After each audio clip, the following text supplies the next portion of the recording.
latest updates, subscribe to News 9. A new study has found that coronavirus might even infect animals. The study suggests that several critically scarce, such as the western lowland gorilla, Sumatran orangutan, and northern white-cheeked gibbon, may be vulnerable to the infection. Few scientists from the University of California and Davis in the US used genomic analysis to compare the structure of the ACE2 receptor protein. Study claims that 410 different species of vertebrates, including birds, fish, amphibians, reptiles, and mammals, are vulnerable to the deadly infection. According to the study published in the journal PNAS, ACE2 is normally found in many types of cells, tissues, and including the cells lining the outer layer of the nose, mouth, and lungs.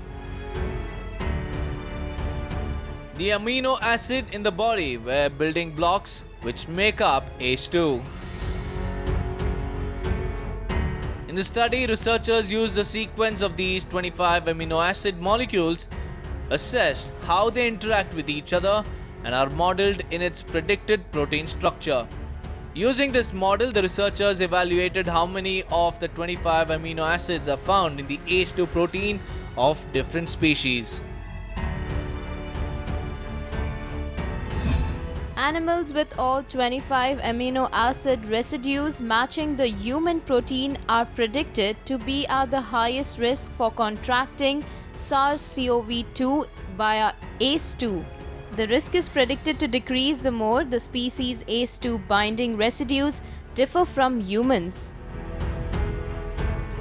According to the researchers, about 40% of the species potentially susceptible to SARS-CoV-2. The data provides an important starting point for identifying vulnerable and threatened animal populations at risk of SARS-CoV-2 infection. We hope it inspires practices that protect both animal and human health during the pandemic.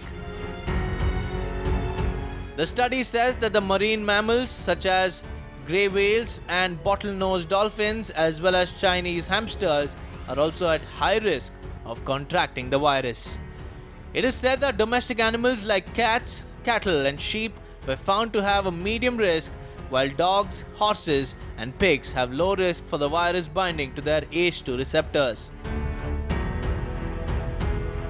Scientists also caution that it is yet to be determined how this relates to infection and disease risk, but said that the species with known infectivity data risk is high.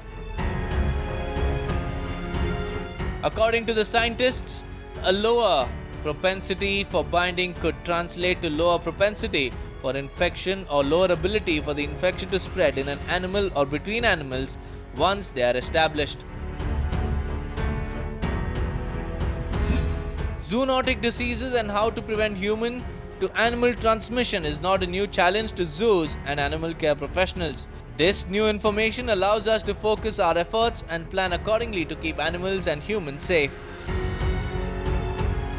The scientists cautioned that the predicted animal risks are only based on computer simulations and added that the actual risk can only be confirmed with additional experimental data.